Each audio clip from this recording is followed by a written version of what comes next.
Okay, I think let's get started. So we have completed the reading of chapter 1. This session is to summarize what has been assimilated out of chapter 1 and how to approach the text with a contemplative mind to reach the truth that we are seeking. Somewhere on the path, this text is, it is like a guiding principle, giving deep insights into how the mind functions. So I would request Anu to please take over and begin the session with giving us the insight into how to approach the text with respect to various aspects that a human being goes through, and how this is a deep, deep, deep way of Bhagwad Chintan.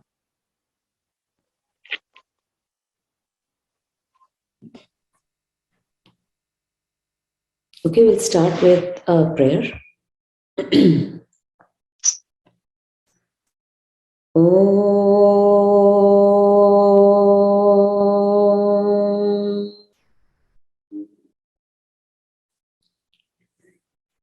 ध्यानमूलं गुरुर्मूर्तिः पूजामूलं गुरुर्पदम् मन्त्रमूलं गुरुर्वाक्यम् मोक्षमूलं गुरुर्कृपा ॐ पार्थाय प्रतिबोधितां भगवता नारायणेन स्वयं व्यासेन ग्रथितां पुराणमुनिना मध्ये महाभारतम्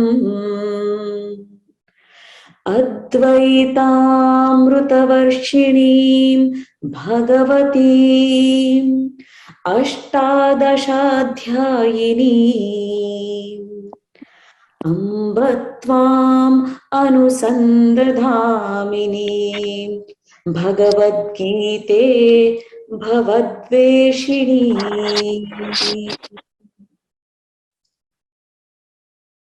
This was Gita Dhyanam. Parthaya pratibodhitam bhagavatam Narayanena swayam. When Arjun became Parth, to guide him, the Guru was Narayan Swayam. Madhye Mahabharata. Not in a cave, not tucked under a tree somewhere, right in Kurukshetra. Madhye Mahabharatam, when Arjun became Parth, Narayan Swayam assumed the form of Guru, and in the middle of the battlefield, gave him the grace of the Divine Mother. Advaitamrita Varshinim Bhagavatim. Divine Mother herself is Vidya, Shri Vidya. So when Arjun became Parth, Lord Narayan assumed the form of Guru in the middle of the battlefield to give him the grace of the Divine Mother, which is knowledge.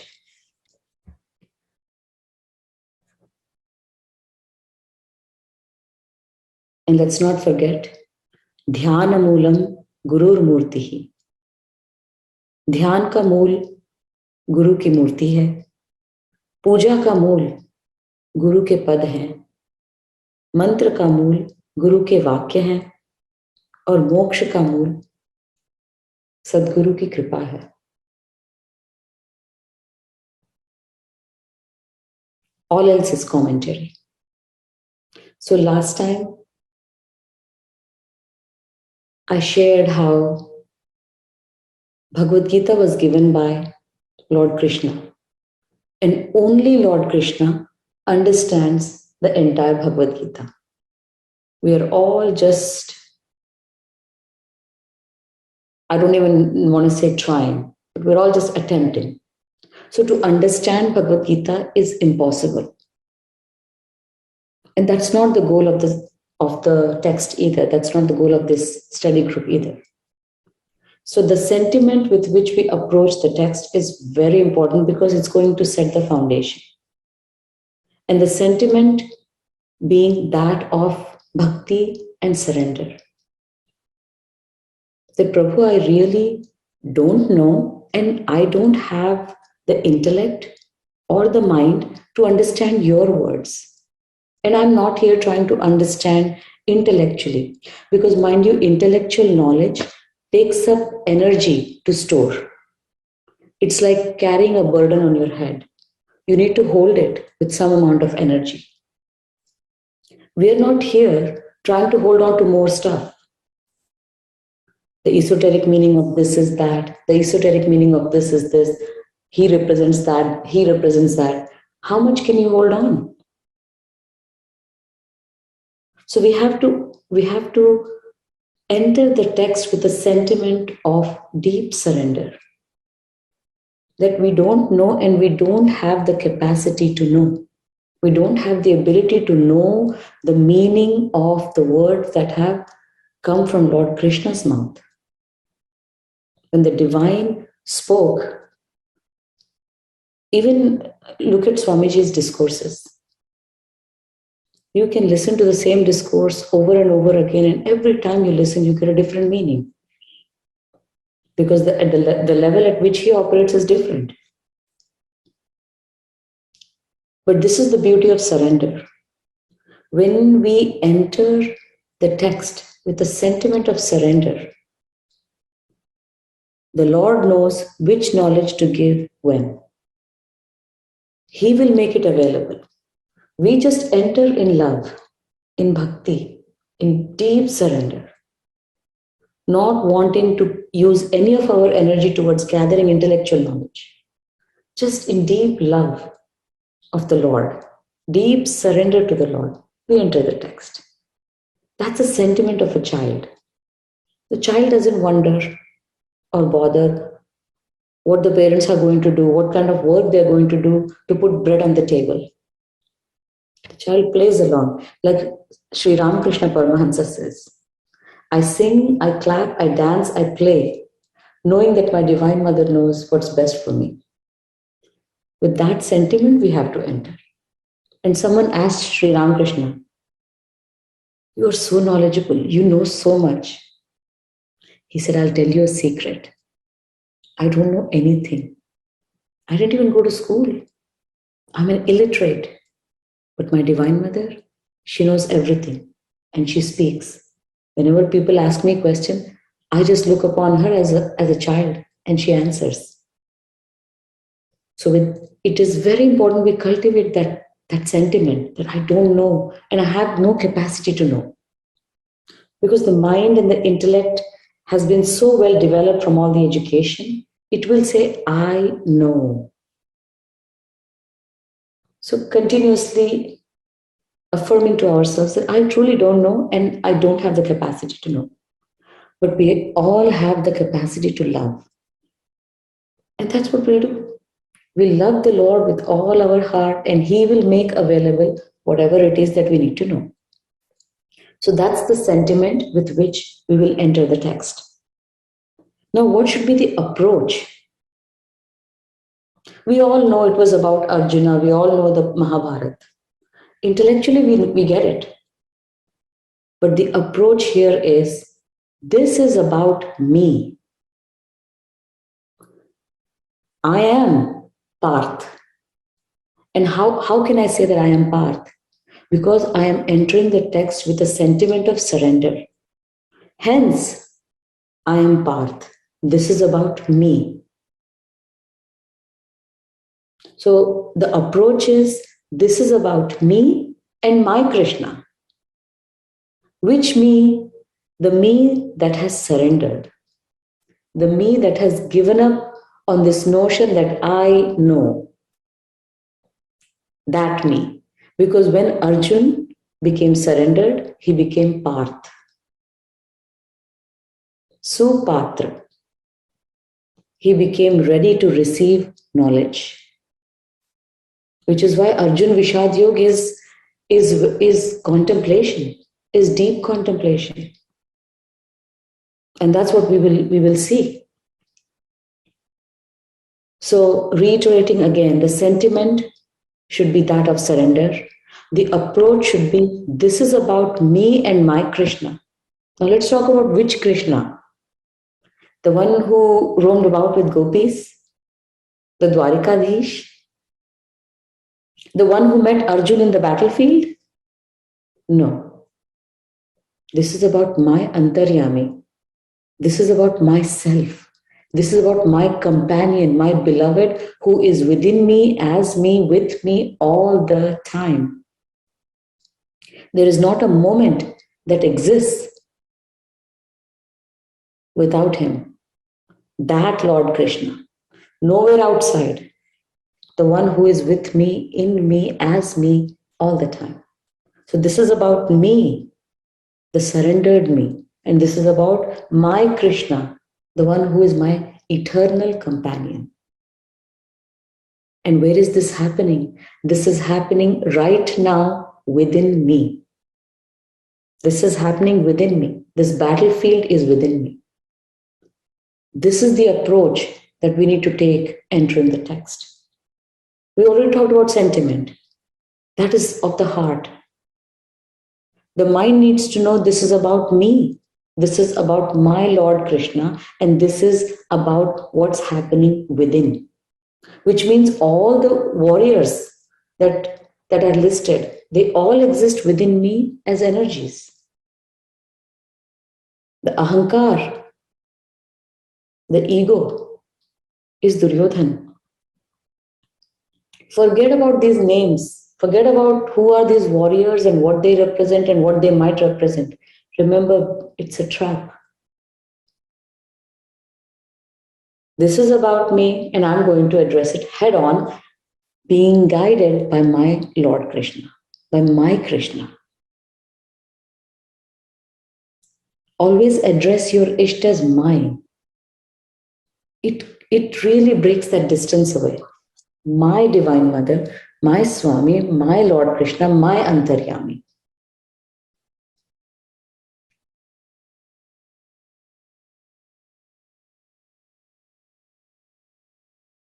The heart and the mind are not in unison. The heart is doing its own thing, the mind is doing its own thing. So the text is going to bring the heart and mind together. It's going to bring that integrity within.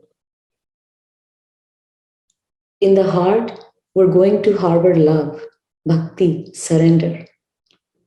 And the mind is going to know, this is about me and my Krishna. My soul, myself is going to guide me within. To do what? That's the next question. Why the guidance? To perform swadharma. Appropriate action. Not right or wrong action. Appropriate action. The action that is needed at that particular moment is appropriate action. There is no right, there is no wrong. Guided from within, guided from my Lord Krishna within, I perform actions. There is still a duality, which is okay. Because to remove duality is not the function of the intellect. Removal of duality is the function of Lord Krishna. It's something he will do. When he thinks it's necessary, when he thinks we are ready. For now, there is a surrendered Jivatma. Surrendered Jivatma to Paramatma.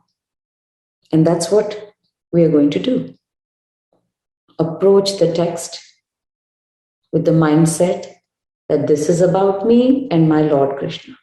To feel that connection within. The mind says, I don't know where the soul is. I don't know how to identify the self. I don't know That's fine. But guess what? The Lord within knows that you are trying to connect. And that's enough. The intention is loud and clear. So when the universe hears it from the depths of our hearts, that this is about me and my Lord, the Lord who is within you, as you, with you all the time, starts to come to the fore. You start to experience the presence. You no longer look to go to some temple and pray. Wherever you are in prayer. You could kneel down in the middle of a three-way stop sign. And right there you could be in prayer. You could close your eyes in the airport line. You're in prayer. You could have your eyes open, chit-chatting away with people. You could be in prayer. Because that distance is non-existent. So we have to train. The mindset has to, a new groove has to be created. So this is about my Krishna, my companion within me. Although I don't know how to connect to my companion knows I'm trying to connect. So that Krishna, my Krishna is my charioteer, my guide. And my Krishna is going to guide me moment by moment through this life.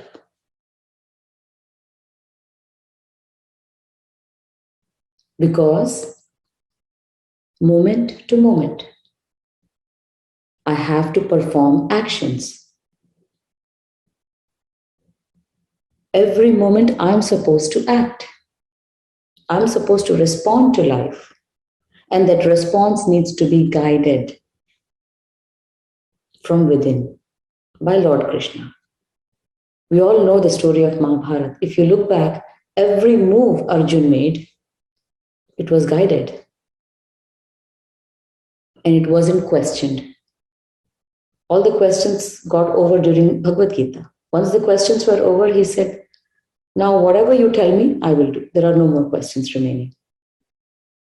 He said, shoot here, shot there. Kill this one, kill there. No more questions.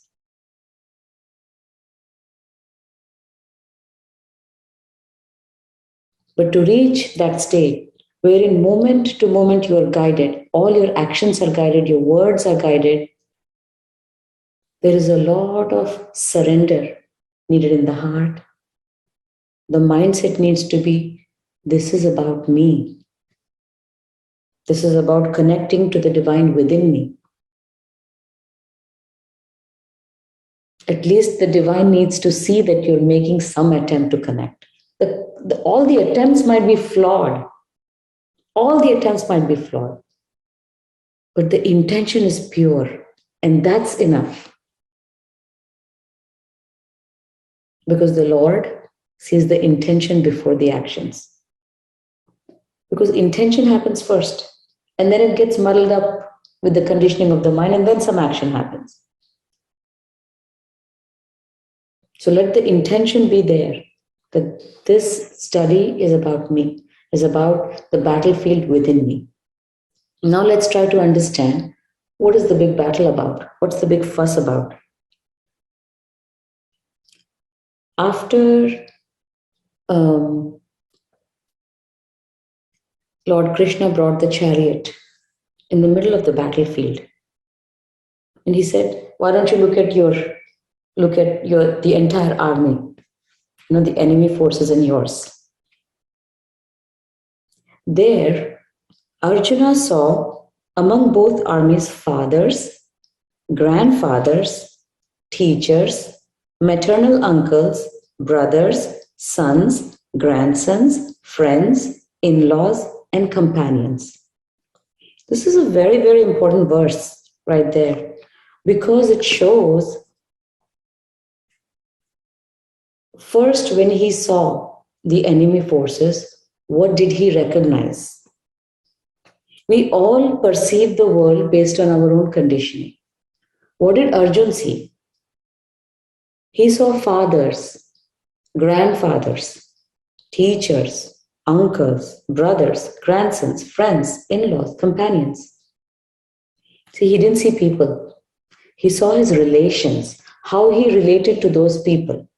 He didn't see people. He saw how he related to those people.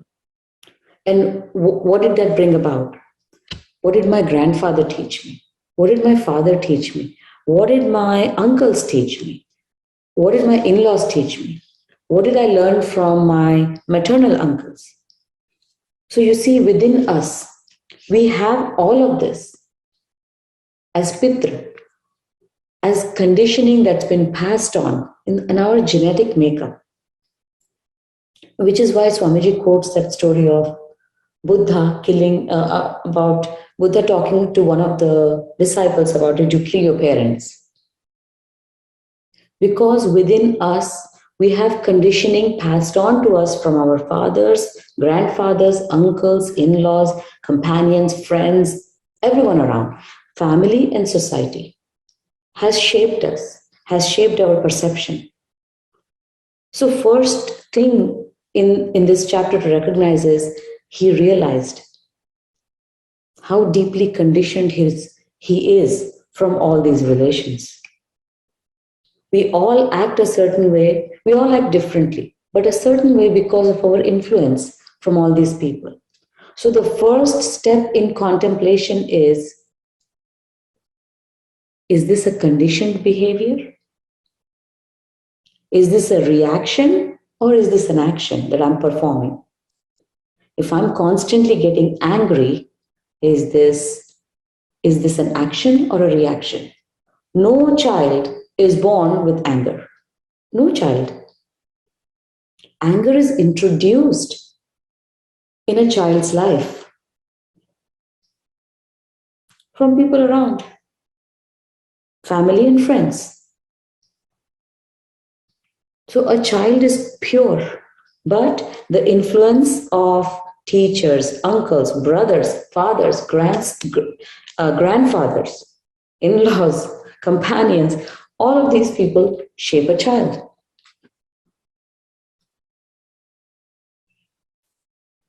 So to realize whether I'm performing action or I'm just reacting is key. And we'll talk about how to put all these things together. Next is, I have it here. And then he says, "Oh Krishna, I have heard from reliable sources that those who destroy family traditions and values are condemned to a hellish life." This is the second place, very important in this chapter. "Oh Krishna, I have heard from reliable sources." Second-hand intellectual knowledge. Don't we all have that? And which is why I'm telling you, it takes up energy to hold on to this intellectual knowledge. Who represents what? Let go, let go, let go. Arjuna is saying to Krishna, I've heard from reliable sources, intellectual knowledge. Is this something you have experienced firsthand? Is this in your experience belt? Or is this something you have heard? Intellectual knowledge. And then at the end is the most beautiful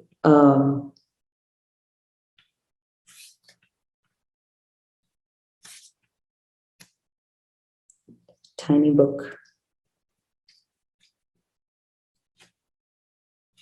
There it is. Okay.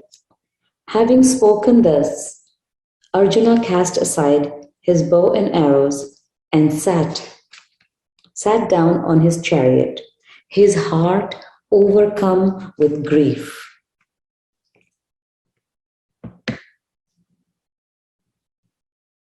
Our true nature is Sat Chit Anand.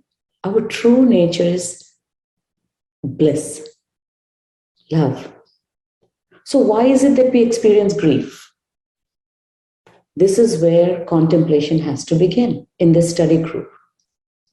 We know with what sentiment we are entering. We know the mindset now. We know the battlefield is within us, around us, in us. We know the time is now. And we know we are doing all this so we may perform appropriate action. How to put this into daily reflective practice?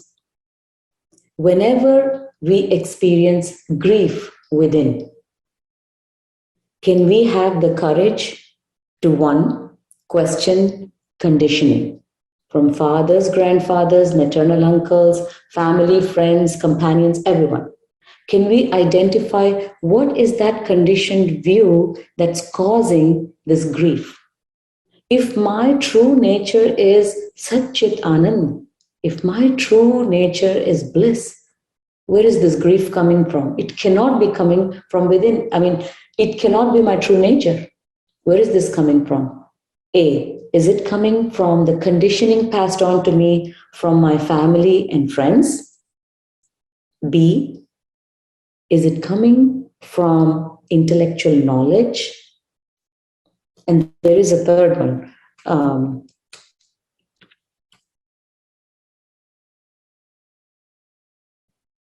Well, in one of the shlokas, Arjuna says, alas, what has happened? We are here willing to commit such sins as killing our own family out of greed for material pleasures. This is another important verse because here Arjuna says, what are we doing, Lord Krishna? What are we doing here? We are trying to kill these people for our own material pleasures. So the third source of grief is compartmentalizing material life and spiritual life. So during our reflection, daily reflections, and I would encourage you to do these reflections 3 to 4 times a day.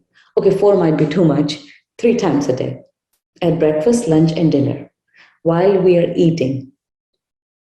If we can contemplate, how was my day so far? Well, breakfast might be difficult because you just woke up. But you wake up and you question, how am I feeling? If there is any trace of grief, is it because of some conditioned view passed on to me by my kith and kin? Or is it because I intellectually understand something a certain way, but life is presenting the same knowledge in a different way, and then there is friction? Or is it because I have compartmentalized, oh no, this is spiritual, this is pure, and this is material, this is impure? If we can just continuously reflect within, what's the source of grief? What's the source of this grief? Why do I feel this grief within? And then question, is it A, B, or C? A being conditioned view of a given situation. Because if my true nature is bliss, where is this grief coming from? It's a conditioned view, which is why Arjuna was a great warrior, which is why he was called Parantap. Because he had the courage to question his conditioned beliefs moment to moment. He had the courage to question, is this intellectual knowledge? Was it passed down to me from someone, or is it my first-hand experience? If it is not my first-hand experience, I'm not going to accept it at face value.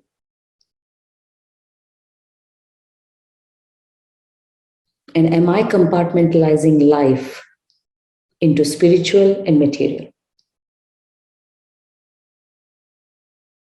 Reflection on these 3 questions, not just sometime, but at least when overcome with grief, will help tremendously. But the secret is, if we don't do it every day, 3 times a day, the amount of grief that can come will be so immense that we won't be able to pull ourselves back or out of that.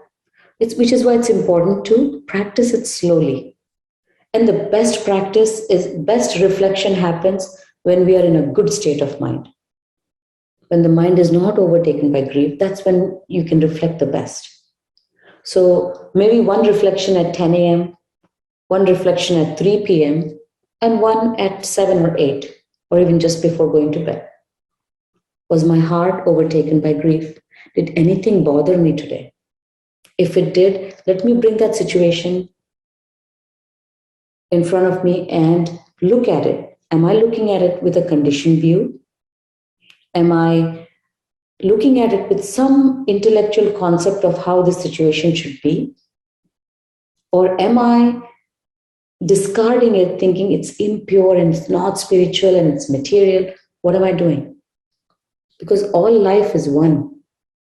If there is anything except for divine, then it's an insult to divine. So, this constant contemplation, because this is about me and this is happening within me. All these people exist within me as beliefs, concepts. So, we have to question each and knock it down. The guidance is already there from Lord Krishna within. Eternal companion, beloved, always there. So, have the courage to question, to reflect. It is such a liberating process. People talk about transformation being painful. It's not. That's a conditioned view. Transformation is liberation. It is liberating. So approach transformation and reflection with that mindset, that I'm going to liberate myself from my own conditioned views, from my own intellectual knowledge, from my own divisions about this is spiritual, this is not spiritual, this is material, this is pure, this is impure, this is right, this is wrong. Approach reflection with that mindset and be free. Because the only thing we need to remember is if our true nature is bliss, where did this grief come from? Where is the room for this grief?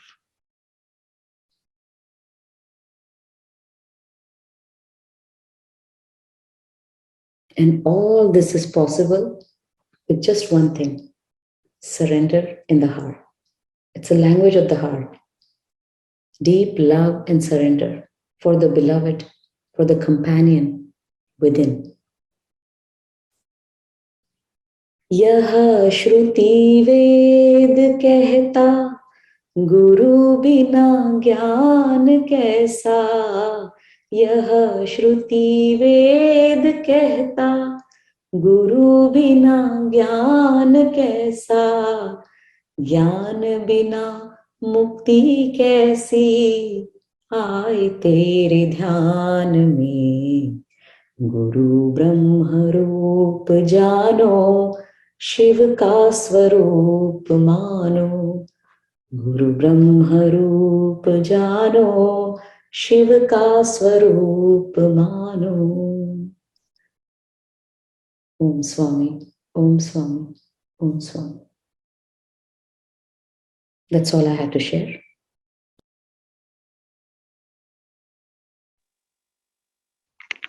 Thank you, Anu, for giving us such a beautiful insight into how to begin and how to enter this text. If anyone has any questions, you can please unmute yourself and ask.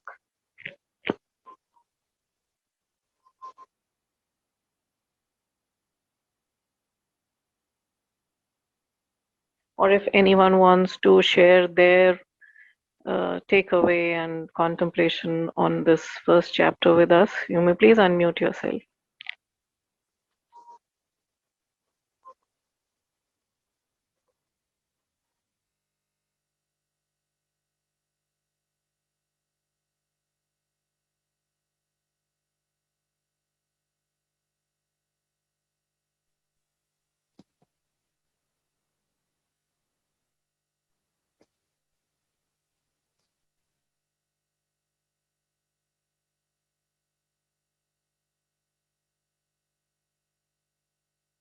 Yes, Anil, please go ahead.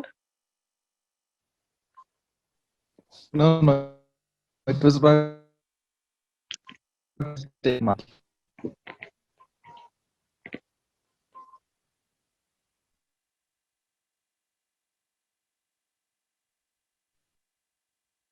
very difficult to speak after Anu has spoken.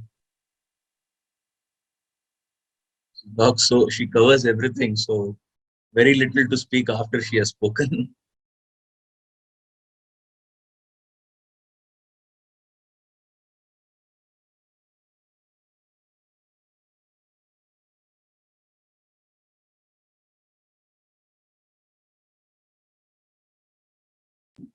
Mansi, is on the WhatsApp group itself, are we doing self-reflections? Not as of now. This should begin, I feel, and reflection should happen periodically during the day. This is what is effectively going to result in reflection, is what I feel. We must start. It would really benefit, especially if everyone starts sharing their own conditioned views. It will help others identify their own conditioned views as well. So reflection always, I think it's a great thing to do. I agree. Because yesterday I was reading one of these old blog posts again by Swami where he talks about surrender. And one of those incidents that he mentions when he was meditating in the woods in the little thatch cottage, a lot of these villagers once in a while would pass by and they would want to bow down to him, but they would be carrying these woods, the cut log woods on their heads, and because of the weight of that pile of wood, they would find it impossible to bow down. And then Swami says, same is the case with us, with so much baggage of conditioned views, of a lot of other things which we cling on to so tightly, refusing to let go. The weight is so much of this baggage that it doesn't allow us to surrender. And surrender, he very beautifully and simply puts in one line, it is an expression of love for the one you revere. And only when we surrender are we able to take a guidance. You see, the whole of chapter 1, Krishna has not spoken. There is no Bhagwan Uvach. So long as the mind is only chattering and going on and on with its own lala trip, Guru's voice will not even be heard. And so he will not even choose to speak from your heart inside. The Antaryami sitting inside stays mute till the time we haven't offloaded the baggage and prepared ourselves to even surrender. Only when both hands are up in the air and you say, I'm done, I don't know now. I just don't know. I can't figure it out anymore on my own. Will Bhagwan know that yes, now you're ready to seek? Till such time you keep on giving him all your conditioned views with this idea that somewhere, you are not seeking guidance, you're not seeking advice, you are trying to justify what you think, what you feel.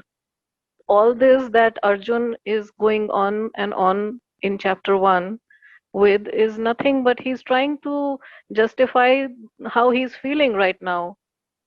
And he is thinking that by giving all these we are, the mind is very clever. It is trying to seek a spiritual validation from Krishna, and he keeps quiet.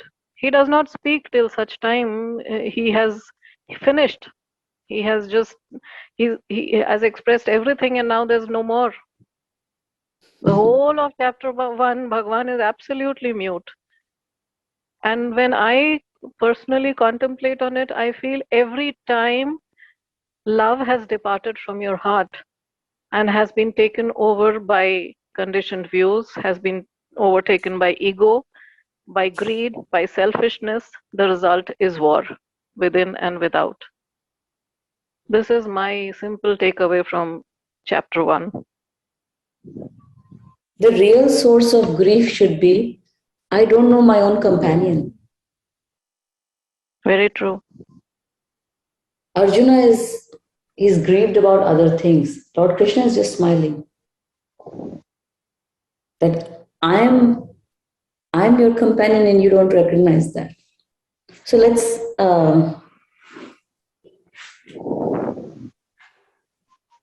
go ahead and take a few moments to meditate on love. Love of the beloved within. So go ahead, close your eyes.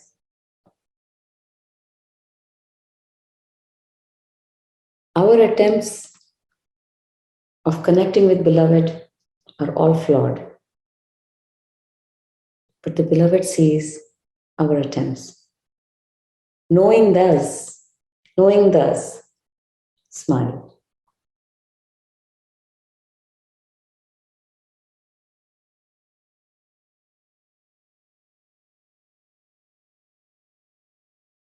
Just close your eyes and smile.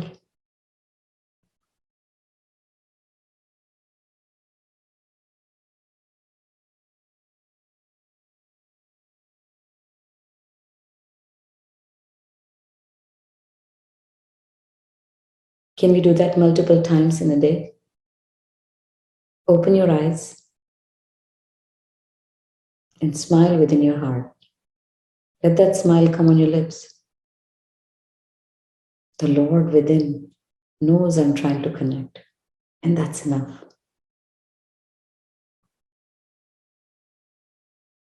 My attempts might be flawed, but your loving glance is never flawed. That's it. It's really that simple. In love, it's so simple. The mind makes it very complicated. Be in love all day, every day. Whether your eyes are closed or whether your eyes are open. The beloved is in your heart. Just keep smiling.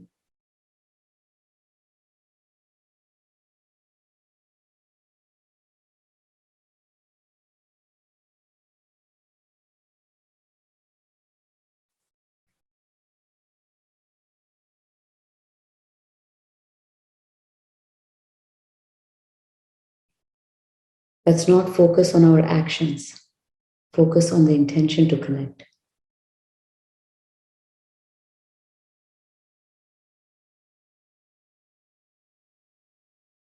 Feel that warm, fuzzy feeling in your heart.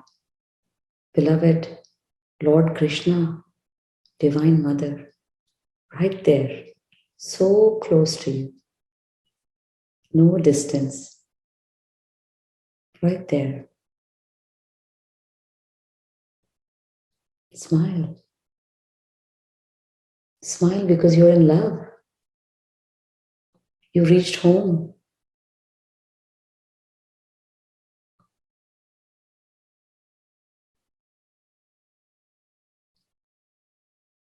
All knowledge is possible in love.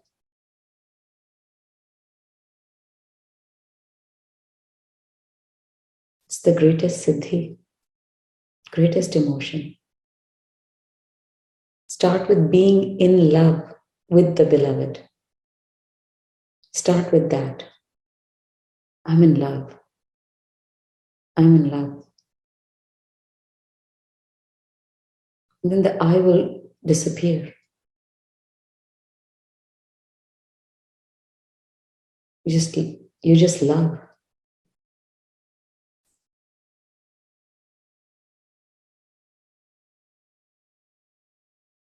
And that's what happened with Uddhav when he went to gopis with intellectual knowledge. He had so much to tell them. Brahma Gyan. Gyan tiharo adho adhuro mano yamat mano re. Gyan tiharo adho adhuro mano yamat mano. प्रेम में क्या आनंद रे उद्धव, प्रेम करो तो जानो. Be in love. Don't be a scholar. Be a lover. Lover of the beloved. Eyes closed or eyes open doesn't matter.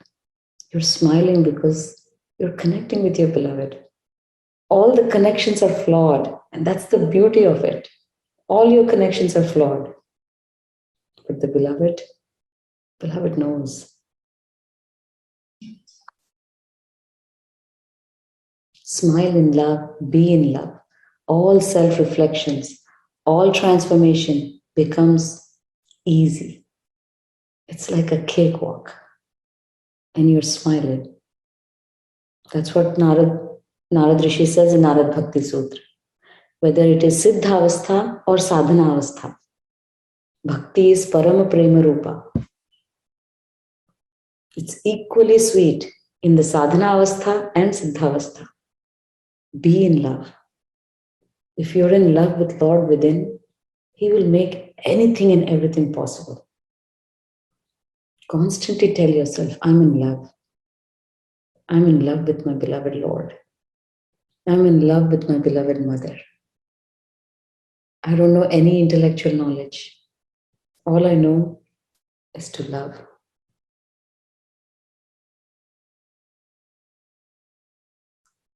हम प्रेम दीवानी है, वो प्रेम दीवाना. हम प्रेम दीवानी है, वो प्रेम दीवाना. ऐ उद्धव हमें ज्ञान की पोथी न सुनाना. हम प्रेम दीवानी है, वो प्रेम दीवाना. That's why Narad Rishi, in his Narad Bhakti Sutra, he only brings about one bhaktas. Yatha Vraja Gopika Nam. The way the gopis were, developed that kind of prem. You run after prem, you run after love, the Lord will run after you. You run after intellectual knowledge, it will suck you dry. Be careful.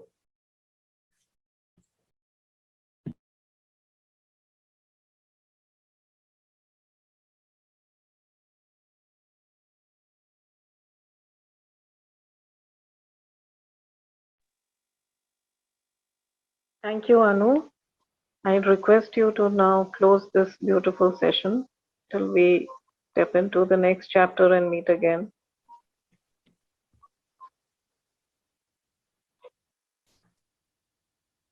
Kundali Kumari Kutile Chandi Charachara Savitri Chamunde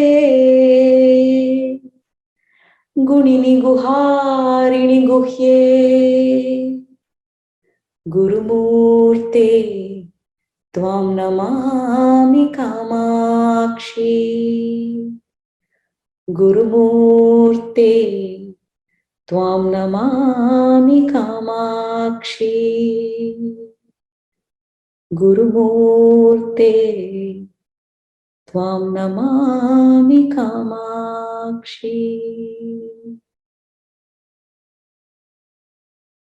Divine Mother, bless us all with pure love for Thee.